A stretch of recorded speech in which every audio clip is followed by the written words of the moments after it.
And a very good morning to you from the White Hart Hotel in the centre of Lewes. Lewes being the county town of East Sussex, a county that borders the sea in the UK, and a historic town. More history that's taken place in this town than you can shake a stick at.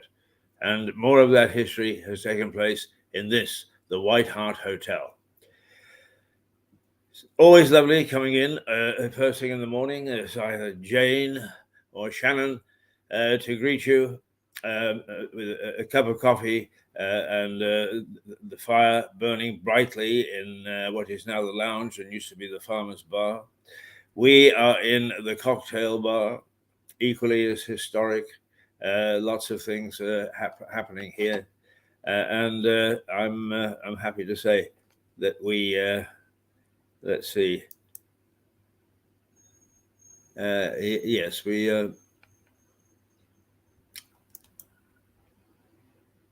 yes, we are. We're connected. Just doing a little check. So let's. Actually, it is beautiful outside, and it looks as if it's going to hit somewhere between 18 and 19 degrees today. Which is much higher than the 15 that has been settling on recently. The one of the newspapers says that we're going to be in for a heat wave next week, beginning on Tuesday. So plenty to give Friday a spark. Although I have to say that it's the one day that I look forward to because TGIF quite often the week is very busy, particularly now. Mirador broadcasts for 3 hours, a minimum live a day, and is quite often has add-ons with programs such as Energy Matters with Stuart Dolby, and specials, as we did with a young man with cerebral palsy from the United States earlier in the week. So that's basically what we're all about, but mostly we're here because we're giving you access. If you walk past the White Hart Hotel, you can know that we are actually broadcasting in here, and that if you wish, you can walk in and have a little natter. Let us hear your point of view. You are very welcome without an appointment. Anytime that you're around, you can walk in, and we're very, very happy to see you. Very happy indeed. Fridays, traditionally, we sometimes actually quit a little early on Friday because most people are sort of glad to get rid of the week. They can't wait to get to the pub at tea time and to have a drink and say, thank God we got through that without too much difficulty or without mishap. Or thank God we did have a mishap, but we managed to handle it. Or we had a mishap and we didn't manage to handle it. It depends. But it's always a sort of a mixed day on a Friday. And it is Friday, the 6th of May, in the year 2022, a year which has been tough so far, and it isn't going to get any better. The results are coming in from the local elections throughout the country. It looks as if the Conservatives have suffered badly, and Labour have not picked up what they expected. It's either the Greens or the Liberal Democrats are making the most noise. So that's who you are likely to have locally handling it. Perhaps one thing that is really putting the cat amongst the pigeons is it looks as if Sinn Féin may have taken a Northern Ireland Assembly. And if that's the case, that is a brave new dawn, a brave new world. Is it the old Sinn Féin or is it the new Sinn Féin? Or will it be Sinn Féin at all? It's an interesting complexity to an already complex situation in Northern Ireland. The Welsh and Scottish assemblies, we'll just have to wait and see what's going to happen there. They've dropped out of the spotlight since rather hard-hitting, fast-talking leaders have taken a back seat. That's setting the scene for the day. It is 11. I mean, it's 8:36. The man who lives. So, without more ado, no, not without more ado, let us set the calm of the morning. A nice, peaceful morning without too much on the horizon that looks as if it can cause us any difficulty, any grief. We'll start off with our normal, nice trot through the wonderful park right in the middle of Lewis.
All right. Well, that's calming you down and getting you in the mood for the weekend.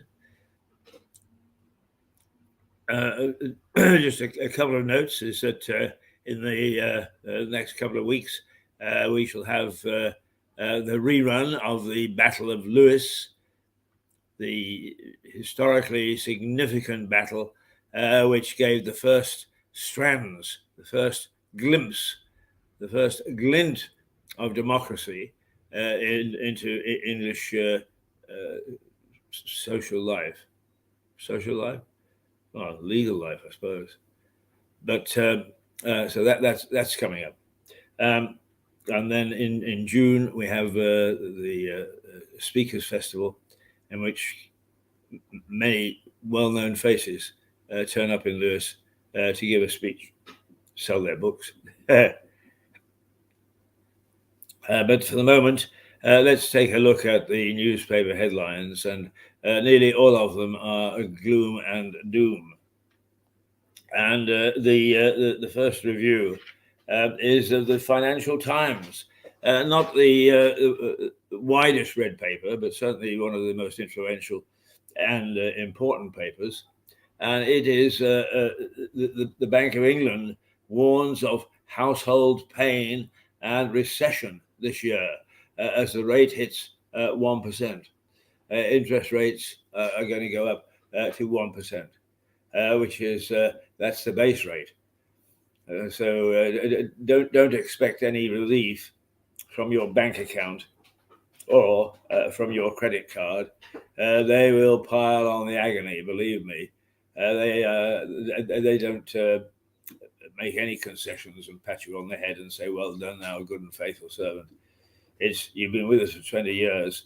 Get used to the fact that we can gouge you whenever we feel like it. So, excuse me. The Bank of England says that inflation is set to pass the 10% mark. And since it's been in single figures, well, not only single figures, but almost non-existent for almost 20 years, we have a whole generation who do not understand what inflation is. And it's going to come as one hell of a shock when they suddenly realize that income is not going to keep up with expenditure, because expenditure is on the increase quite dramatically. The cost of living is about to go up. The cost of borrowing is about to go up, which means that mortgages and other major household expenditures that are tied to any loans whatsoever will be more expensive to pay back. The Daily Telegraph carries on with the theme. The bank warns of recession and the highest inflation in 40 years. I said 20. Highest inflation in 40 years. And to be quite honest with you, I don't think that once again we've got people in charge. Is I call them none of the above, who have a faintest clue as to what to do about it. Is in some ways, when it comes to this, it's one of the most famous lines, I think, in any drama. Adjust the camera a little bit. In any drama, was in a docudrama that was made about the Kennedy years. And Jack and Bobby are standing in the window of the White House, watching the protesters to the Vietnam War and also to civil rights abuses. And Jack, the president, says to Bobby, who at that time was Attorney General, God, Bobby, what do we do?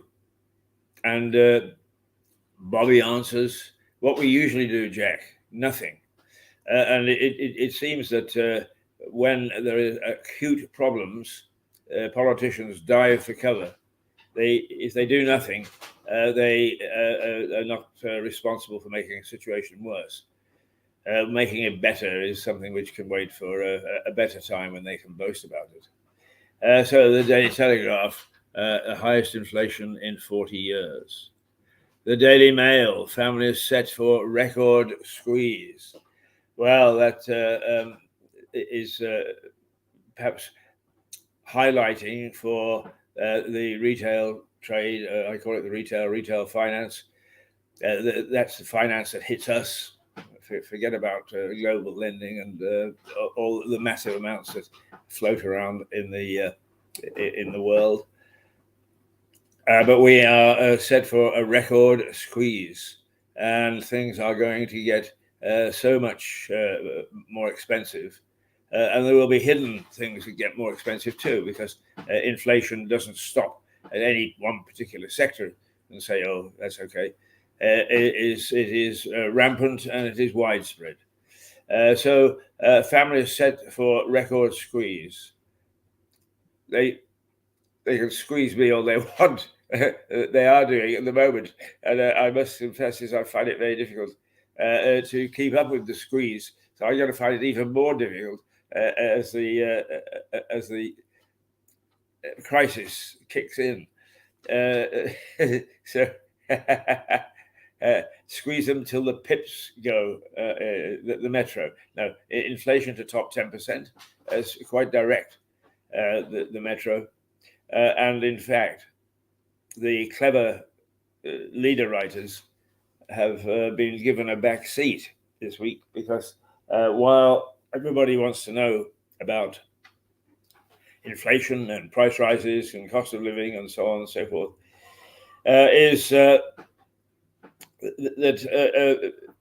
we also need to understand what it is, and if it's explained in simple terms and with headlines that actually hit you between the eyes, it makes you realize just exactly what's happening. It needs to be put bluntly. You're not going to get paid much more, if anything, but the things that you're going to buy are going to be at least 10% more expensive. And we can't do anything about it. It is the expansion of our system means that you just have to live with this particular thing. The Daily Express, hold on to your hats. Recession looms. Okay, the same theme, 10% for the first time, and it could go higher. It could go higher. Now, that's not absolute disaster. Absolute disaster was, for instance, after the Second World War, when Germany had rampant inflation of a couple of 100% or whatever. Can you imagine what that must have been like? Today, you went for a loaf of bread at the store, which cost you a shilling. And the next day you went and it cost you 5 shillings or 6 shillings or 10 shillings because of the rate of inflation. Why won't they help, it says. And that's the Daily Mirror. Its take on the crisis, the cost of living, is that Sunak and Johnson should do one of two things. They should either release some monies into the economy to ease the burden, or actually put an embargo. No, that's the wrong word. What they should do is to literally knock off some of these peripheral taxes to lower the cost of things. All fairly straightforward, except it's you and I that are going to take the brunt of it. The big boys will not, and the little boys don't care. So families face a £1,200 hit, but no help before the next budget. Now, the cabinet has said we're not going to give you any relief whatsoever. We're not changing the rules based on the last budget until we have a new budget. I can't actually think when the budget is. I suppose that there's a spring statement, or is that coming on?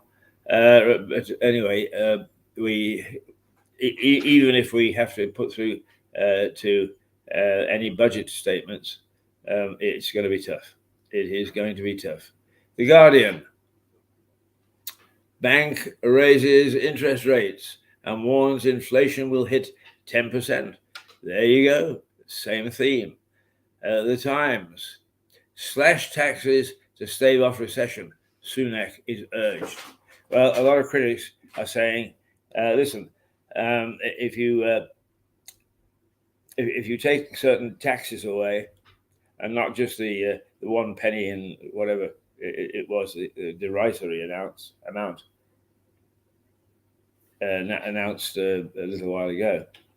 But what we need to do is to see some taxes reduced and anything else to save the burden of high consumer costs.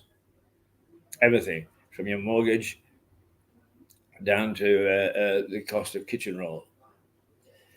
And of course, it comes in the wake of, as you've undoubtedly been following, Stuart Dolby, who gives a good representation of what's happening on his energy matters. You can find this week's program on, you can find it on Facebook, Mirador Television on Facebook, on YouTube.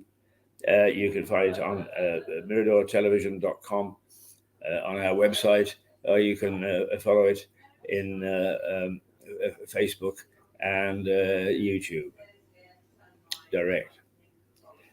So there you are, the sun. It's come home. Aha! Now, the sun peculiarly doesn't want to get involved. We're talking about the economy. And I find this a bit peculiar. Are we going to get a wall of silence from the sun? because their front page is to a limited number of people. Is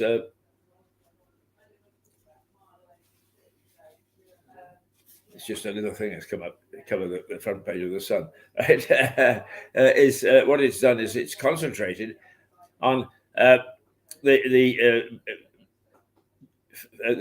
British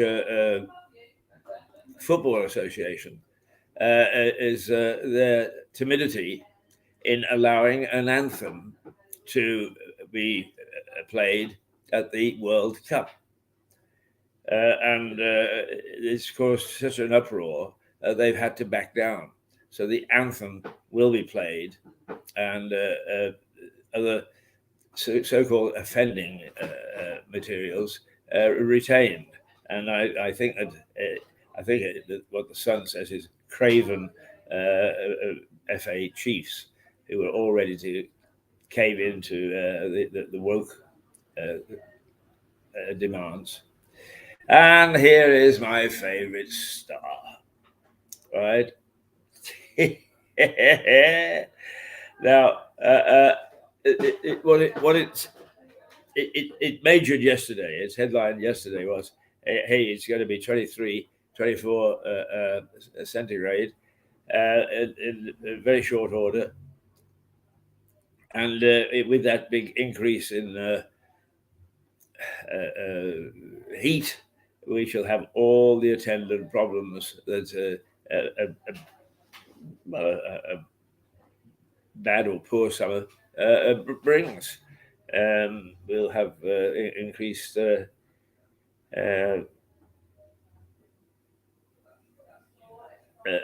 NHS materials. There'll be a bigger run on hospitals and doctors. People will get sunstroke. Other people will find that moving about and doing things at any sort of rate is difficult. But the retail financial sector don't give a damn. They do not give a damn. And they behave now as if their lending and their financial policies are as they should be. As they should be. And that the whole idea of the heat making it pleasant for us should be swept out of the window. But nonetheless, it doesn't matter. We're just reflecting what the Daily Star says, not getting into an analysis of what's right and what's wrong. So it also encapsulates, and it is budgie smugglers. Well, it doesn't tell us what that's about, but it looks as if people have been smuggling birds in and out against the law. So there we are. That's a look at. That's a look at the headlines.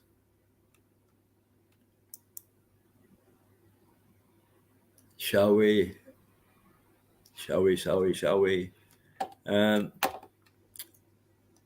What we will do is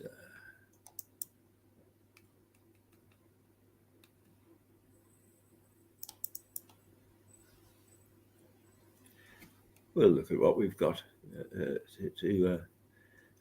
play. Now, as the war in Ukraine gets more vicious by the day, and there is an in-depth article in one of the newspapers that says that Mr. Putin has got his sights well and truly set on Western nations that don't toe his line, and that he is able to strike with nuclear weapons if he so desires.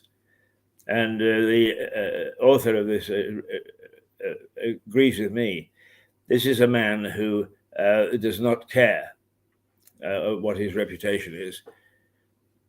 He does not care that it's a silly proposition to actually try and take on the West, because we'll end up with nuclear warfare, and nuclear warfare will mean the end of the Earth as we know it. Am I being a doomsayer? I don't know. Perhaps it's all a bunch of nonsense, and he's going to turn around and pat us on the head and say, "Well, chaps, now I know what would happen if I did so and so and so forth." Oh, never mind. Let's get a spin on war generally.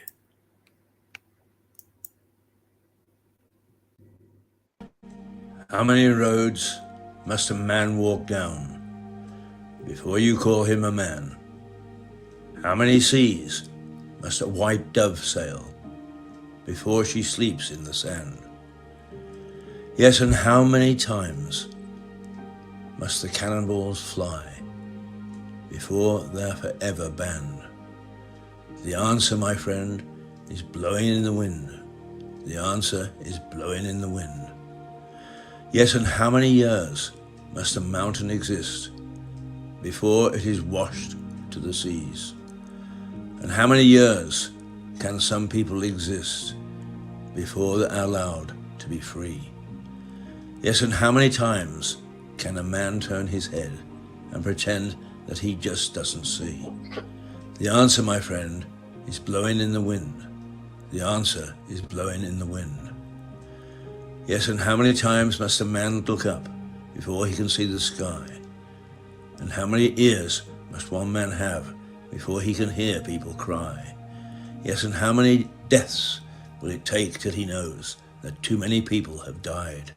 The answer, my friend, is blowing in the wind. The answer is blowing in the wind.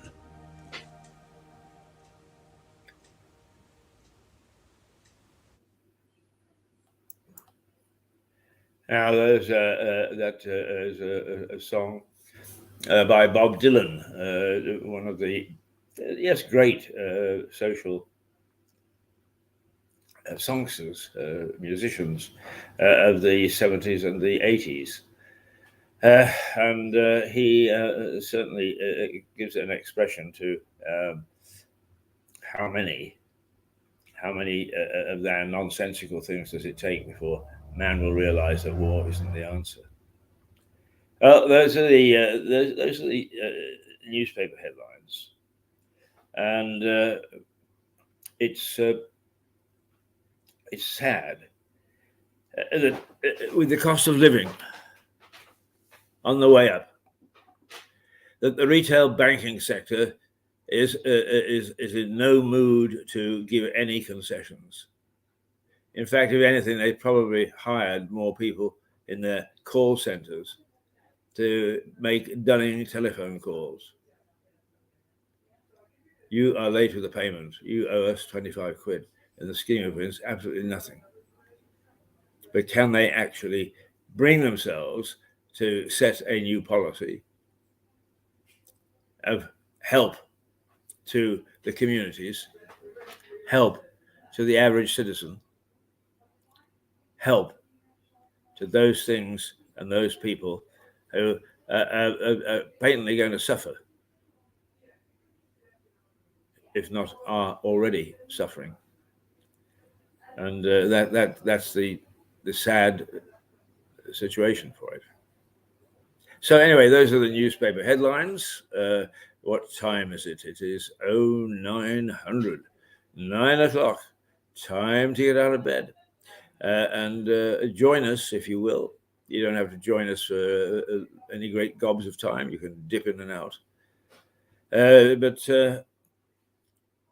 at least for, I suppose, the entrance of mankind into summer, as we couldn't ask for a much better day, a much better day than the one that we are facing at the moment. It's a nice temperature. It is rising to somewhere around 18, possibly 19. It's a light breeze, and the chance of rain is very, very late in the day. So That's where we're at the moment. I think that one of the things that is bound to suffer, and I say bound to suffer because it depends on.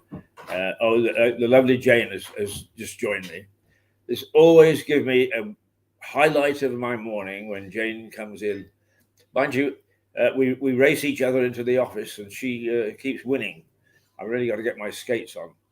But if you come into the White Hart and go to reception, you will find one of the loveliest ladies with the loveliest smile and the loveliest greeting that you will find anywhere in a hostelry, anywhere in the United Kingdom. And that's Jane. Huh? Yes, Shannon is lovely.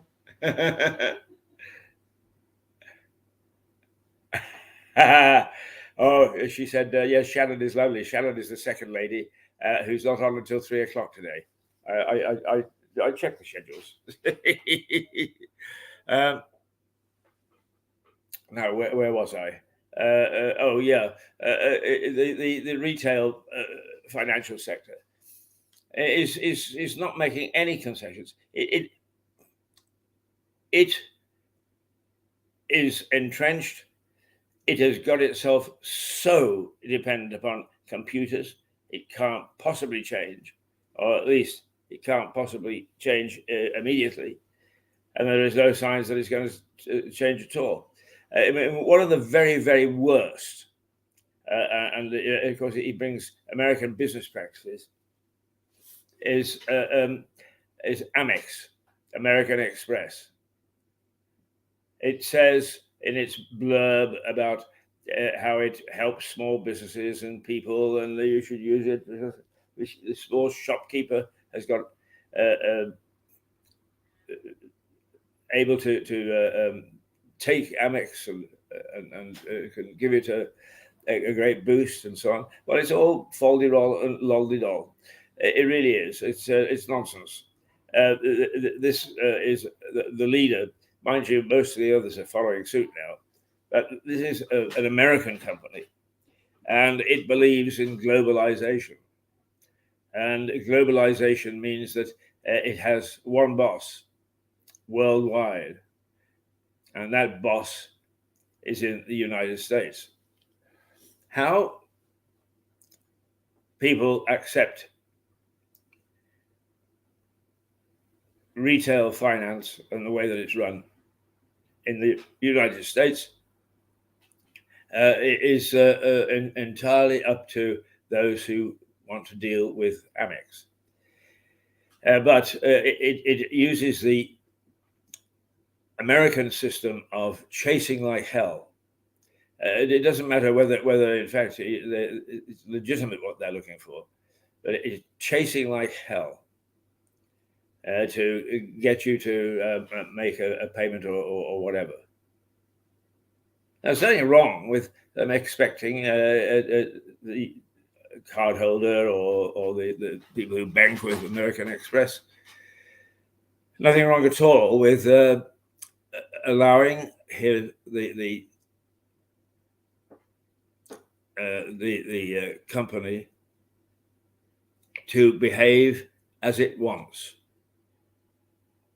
But there are civilities which in this country we would expect it to follow as well. They will phone you on a weekend. In fact, I received one when I was in church. And I did actually, when I went back to them, I said, you ever do that again, and I shall just open up the speaker and let the whole congregation hear you and your bullying ways. There was a gulp at the other end, but of course it didn't matter. They're not going to do any changes of that sort. While they can get away with it. But the retail banking sector, I mean, you go into the bank, lots of lovely ladies. They're very nice and they're very helpful, but they're not allowed to make any decisions anymore, and there is no manager. as a senior supervisor. And I can't say I got much confidence in them. But they cannot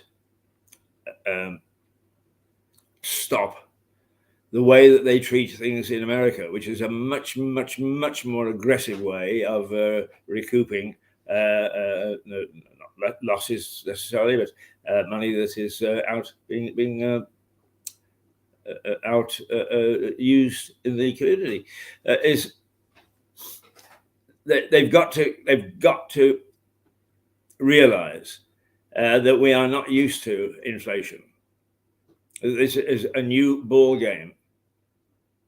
There are new things that to be considered, and that as a consequence, players who have been used to having their own way are now going to have to cut the cloth. Are going to have to take a look at how they behave and how they punish, if you like, and yes, it is a punishment, recalcitrant card holders or bank holders or any of the things that they would deal with.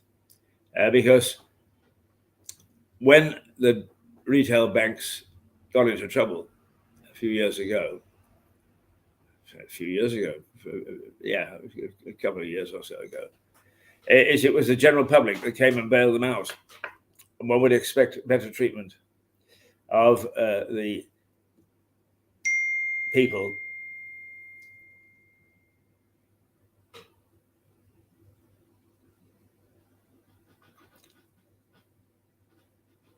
people who are going to face a tough time. And it is better that they actually do it voluntarily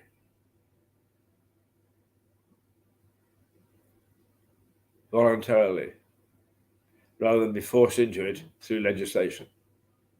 And that is what could happen if it doesn't reform.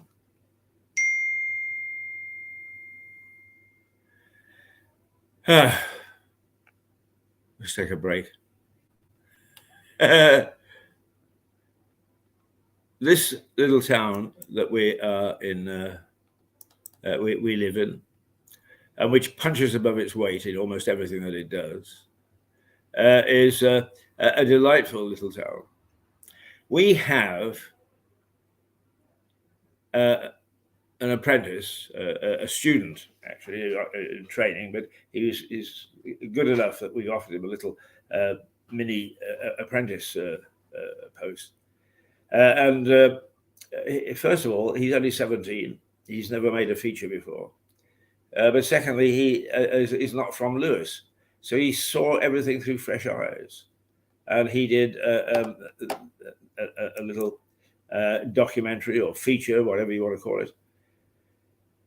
And it was charming. And I said, yes, we will play it.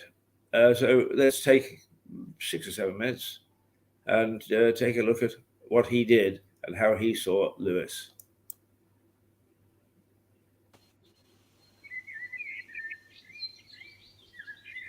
Today, I'm in a small town called Lewis, in the south of England, just a few miles away from Brighton.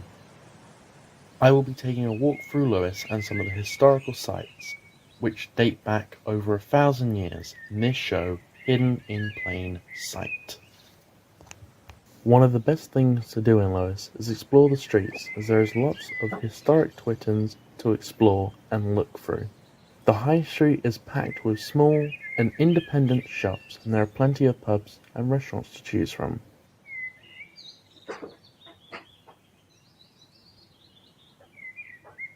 Lewis Castle was built just after the Norman Conquest in 1066. The construction of the castle was started in 1068 and only took 2 years to complete. A war broke out below Lewis Castle, a war between Simon de Montfort, Earl of Leicester, and Henry III in 1264. Lewis is well known for its history, and one of the historical landmarks is a place called the White Hart Hotel. Whilst not being so obvious at first sight, it has a significant role to play in American history. To Thomas Paine was an English-born American political activist, philosopher, and revolutionary. He authored books called Common Sense in 1776 and The American Crises in 1776 to 1783, two of the most influential books in American history, and had a major part to play in the start of the American Revolution. And it helped inspire the Americans in 1776 to declare independence from Great Britain. Thomas Paine also wrote a book called The Rights of Man, which is referred to as a cornerstone to modern-day democracy, and it all started in the small town of Lewis in a room in the White Hart Hotel.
But Lewis is not just known for its history, it's also known for its natural beauty. In the greater Lewis area, there are some beautiful rolling hills and hiking trails that you can just walk through for miles, and whilst on these trails you can truly appreciate the beauty of the English countryside.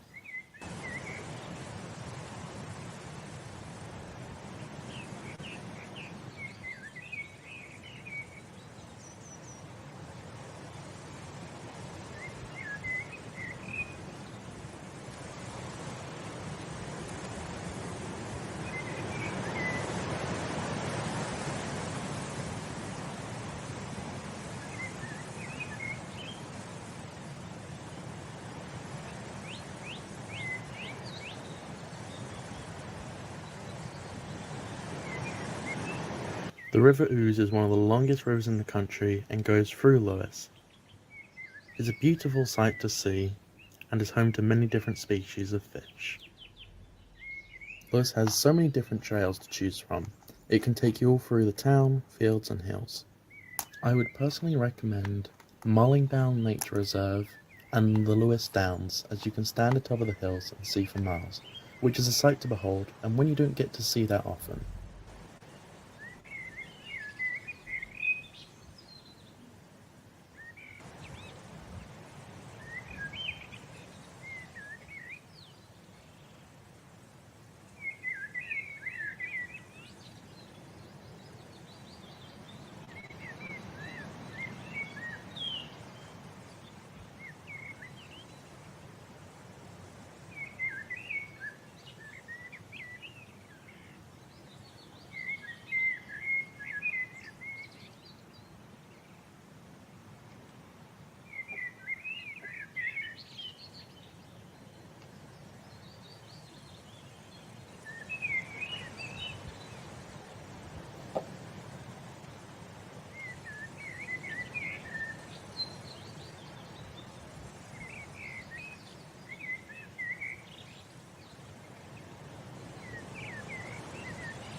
You've been watching Mirador TV and this show, Hidden in Plain Sight by Max Hurd.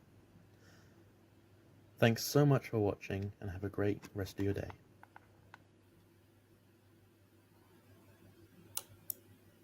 Well, there we are. That's Max Hurd, a young student and apprentice, and how he saw Lewis. It is, when you see a collage like that, it is amazing just how many historical bits, just not necessarily monuments and so on, but just historical bits there are in our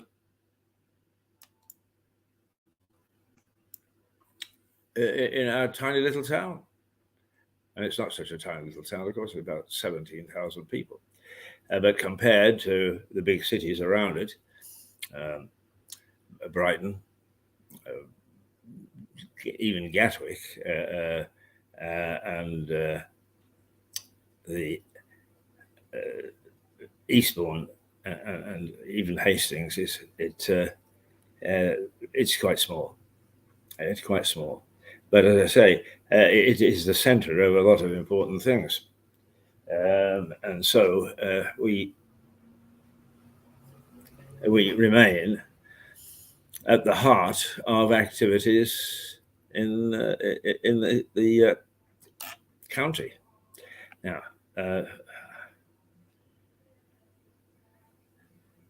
it is 9:19, and I think what we should do now, since we're coming up to the witching hour, is just take another run through the newspapers. That's really why we're here. And the Financial Times is the one that's focused on this morning by most critics, because it is when the bank says jump, then it is most certainly the sort of warning. If the bank is jumping, a warning of tough times to come. And that is the FT, and the Daily Telegraph is the same. The bank warns of recession and the highest inflation rate for 40 years. Don't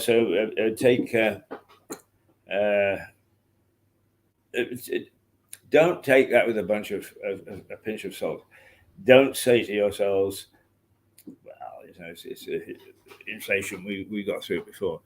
Well, we haven't. We've got through cost of living rises, but we haven't got through inflation. And inflation can be evil, because what is worth, let's say, £2 in the West in the Monday is that same thing can cost £1.25 the next day, if raging inflation gets hold. And it is raging to some extent by breaking what we have been used to over the last 20 years, 25 years, is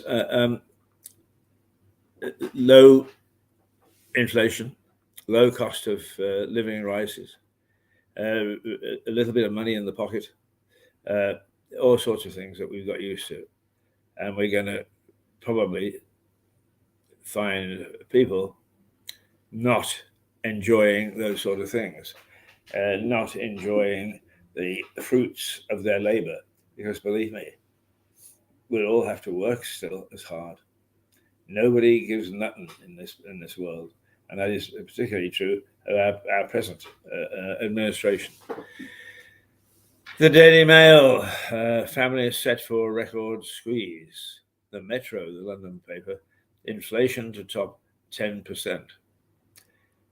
The Daily Express, hold on to your hats, recession looms. And I suppose that the Express is the only one of major media to more or less advance the cause of what they're saying, and that is, look, this is a vicious, nasty situation that we're facing.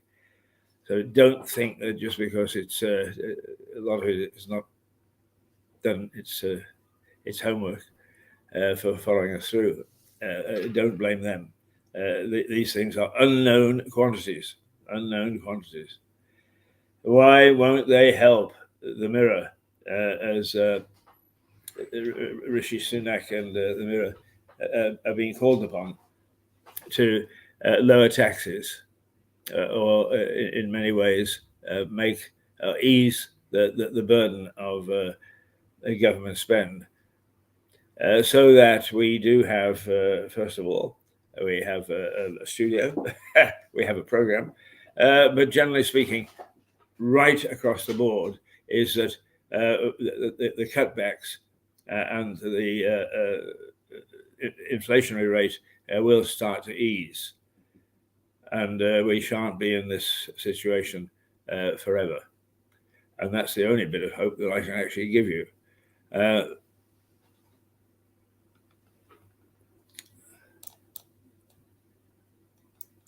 Let's try to lighten up the load as we go through.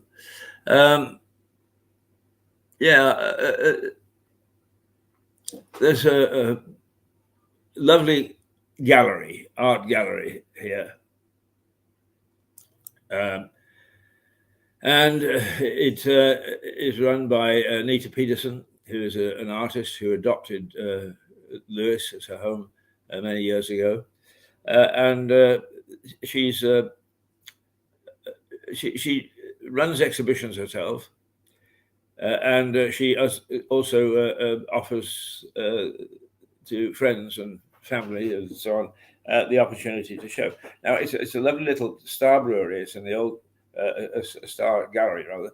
It's in the old Star Brewery building, which is right bang smack in the heart of Lewis, central Lewis.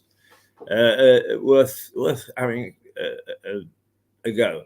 But also, one of the things that this town does is it attracts odd people, eccentric people, mostly people with some sort of contribution to make to a flamboyant and wound up, if you like, society. But here, let's just join Nita. And I'm here at Star Brewery Gallery in Lewis. Shortly I shall be talking to Nita Peterson, who runs the gallery and is also an artist herself. Nita, you're having an exhibition in January, or which going into February, which is rather unusual, isn't it? Usually the galleries close in January because it's just not worth putting an exhibition on. Yeah. And I was meant to have 2 artists doing drawing lessons in here, but due to COVID it got cancelled. Yeah. So I was doing all the admin work in here, and I had people coming in just looking at empty walls. So I thought, well, I might as well put some of my own work on the walls, which I did. Oh, wonderful. Just for people who are watching, Nita's exhibition runs till February 6th. If you can get around, it really is worth watching, I can tell you. No, so by the way, I have decided to extend the exhibition for another week, as I'll be open Wednesday till Saturday next week. But it'll be good if people check the websites for details. Nita, you called it My Creative World, and when we went on, you talked about the range of your artistic endeavourment. I mean, there were cushions, scarves, pillows, sculptures, prints, and everything. So you have a terrific range, and you have got a great following when you've been in galleries around the world and so forth and so on. And you've got an international reputation. So let's go back to the start. You were born in Bombay, and you lived in Denmark for many years. Were you happy there? Did you have any creative feelings there? Did you write books, scribble in books, or what? I started drawing at a very early age. Yes. I always enjoyed drawing, and my dream as a child was to become an animator. Really? Yes. Which I then did in the end. Yeah. But I don't animate so much anymore, occasionally, but it's more the art that I focus on. Okay, you left home when you were 17 Yes. to travel. You went to Israel and then to India and Nepal and other places. Well, I know a lot of us teenagers have travel bugs. But was that to investigate your roots, or was it an artistic voyage, learning about cultures? Yeah, Israel, I suppose, I mean, I was 17 when I went to Israel, and I didn't know what I wanted to do. So I thought I need to go and explore a little bit of the world and maybe get to know myself through travels. So Israel was more just to sort of try and get, just experience something new and different. But India and Nepal was definitely to find out about my roots and the culture of where I came from. I see. And then after that, you travelled widely, and then you actually, in 1997, came to Lewis. I did. Now, I always ask people this, how come with your wild experience and so on, that you came to a small county town in southern England, beautiful and it is. Why did you choose Lewis? Well, I joined this Danish educational program for people who didn't go to college. So they sort of allowed me to construct my own studies, and it was like a 3 years long course. Yeah. And I wanted to go to San Francisco and study film, which they said was fine, but I had to come to Lewis first and study for 3 months at Lewis Tertiary College, just English, which I did, but I ended up loving it so much that I went to Brighton College of Technology, but then later on I went to New York Film Academy instead of San Francisco. Yeah, I was coming to that. And the next thing of you went to San Francisco and so on. It's been said about you that in your remarkable career, your real life experience, in fact, had a big effect on yourself as an artist. What does that mean exactly? Well, I mean, my artwork for me is very personal. And if you look at the stuff I have in here now with the prints and also, well, I suppose maybe some of the bag where I've used some of the illustrations from my artwork printed onto my bags and my scarves. Half of the exhibition is about, I suppose, women and power and women's sort of respect and love for themselves. And the other part of the exhibition is based on my dad, on a book I'm writing about my dad's death, because he died twice. And in between, I mean, prior to his death, in between him first dying and then finally dying again, I did a lot of illustration work, a lot of writing, doing that, and some of that in the exhibition is influenced by that. But in 1997, you went off to New York. That was to do your film making, was it? Yes. But you did come back to Lewis, so I did. You didn't have abandoned it altogether. And then you went out to Westminster to get a further degree and a very successful graduation film, didn't you? Yes. But you still came back to Lewis. I know. I don't know there's just something about Lewis I love. Yeah. I love living here. It's got a magical energy. There's a lot of creative energy here, isn't there? There is. Yeah. But then again, there was the Westminster Eloquy. But then, so in what ways, again, can I ask you, why have these travels and these different experiences impacted on your art? How have they sort of helped your art or encouraged it or whatever? Well, I suppose it's helped me because through my travels I have learned a lot about people, I've learned a lot about myself, and I've found myself, and my artwork is all about my experiences, my feelings and my life. Right. Okay, so in February last year you became the owner and a director with a little bit of help from your friends, I have to say. Yeah. You know what I'm talking about. Yeah. And you've been running very successfully a series of exhibitions of local. You must feel very proud.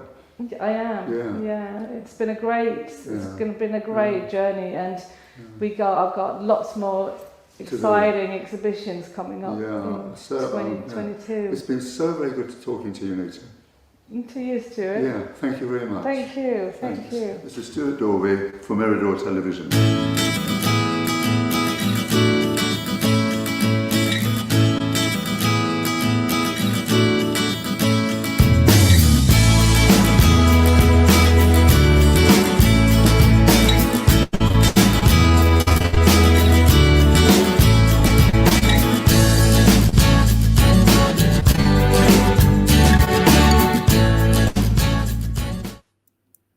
So there we are. One of the key features in Lewis, if you happen to be visiting, and actually, I bet you there are an awful lot of people live in Lewis that doesn't know that the Star Gallery exists and that you can pop down there and have a little snifty around. In fact, you could go there and you could drop in here to let us know what you think of the exhibition. Two birds, one stone. It's now 9:33. We're 3 minutes over our allotted time for this type of broadcast. So I'm going to say toodle pip. We will be back on Monday, and we actually will be returning in about 10 minutes' time. But first, we need to distribute this program. So we take a little break, just a little break.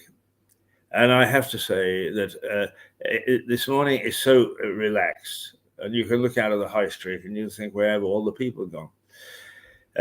So it is a beautiful and lovely and time to enjoy a nice weekend. I'm going to try and enjoy a nice weekend. The trouble is, of course, is that if you start a broadcast at 7-8 on a Monday morning, you don't have much time for preparation. It's got to be done on the weekend. So I've had it. I've had enough. Here we go. We'll say toodles. We'll say absolute toodles.